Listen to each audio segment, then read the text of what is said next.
दोस्तों स्वागत है आपका फिर से एक नए वीडियो पर। यहाँ पर हम बात करने वाले हैं एफआईआर दर्ज कराने से लेकर केस लड़ने तक का जो तरीका है वो बदलेगा, क्योंकि हमारी जो भारतीय दंड विधान है यह काफ़ी पुराना है।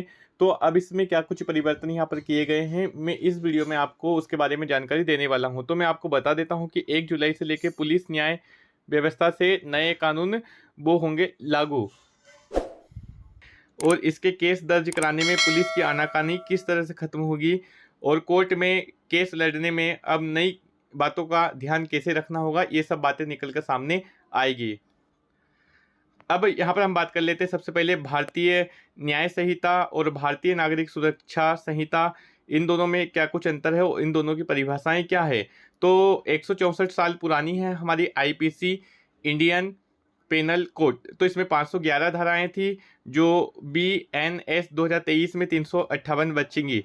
तो यहाँ पर 511 की जगह 358 धाराएं होंगी और 21 नए अपराध होंगे, क्योंकि जैसे कि आपको पता है कि पहले जो अपराध होते थे वो कुछ अलग प्रकार के होते हैं, लेकिन आजकल जैसे सोशल मीडिया और ऐसे अन्य जिसे हम अभी वर्तमान में देख रहे हैं, पेपर लीक, ये सभी अपराध की गिनती में आते हैं। तो 21 ऐसे नए अपराध ही इसमें जोड़े जाएंगे और 31 धाराओं से सजा बढ़ाई गई है।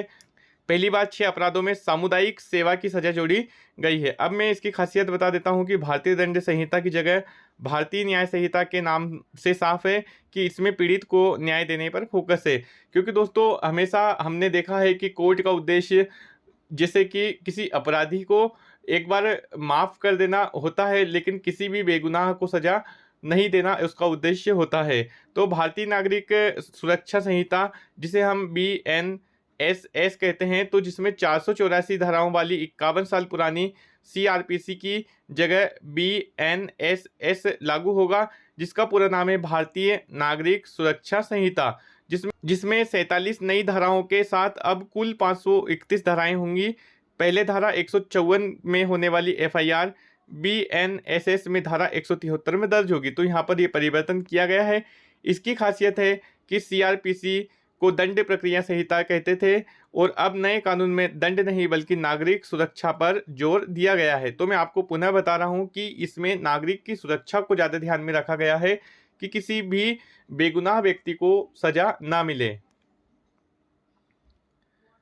अब इसमें जो एविडेंस होता है उसके अंतर्गत जो भारतीय साक्ष्य अधिनियम होता है उसमें 152 साल पुराने इंडियन एविडेंस एक्ट में 167 धाराएं थी, जिसकी जगह भारतीय साक्ष्य अधिनियम में 170 धाराएं होंगी। मतलब 3 धाराओं का यहाँ पर इजाफा किया गया है।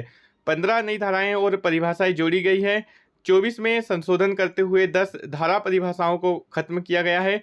और इसकी खासियत है कि पूरे कानून को तकनीक और फॉरेंसिक के आधार पर तैयार किया गया है ताकि सजा का प्रतिशत 90% तक पहुंच जाए।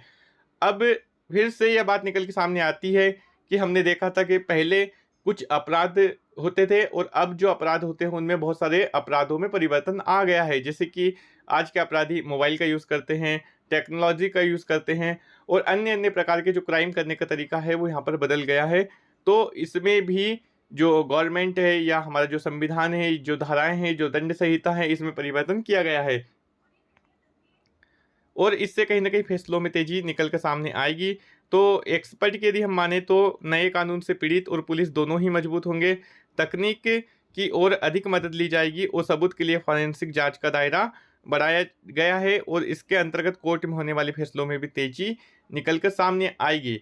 आपको दोस्तों यह जानकारी अच्छे से समझ में आ गई होगी। यदि जानकारी समझ में आती है और आपको लगता है कि हमारे वीडियो से आपको कुछ अच्छी बातें पता चलती है, तो अपने मित्रों के साथ इसे जरूर शेयर करना है।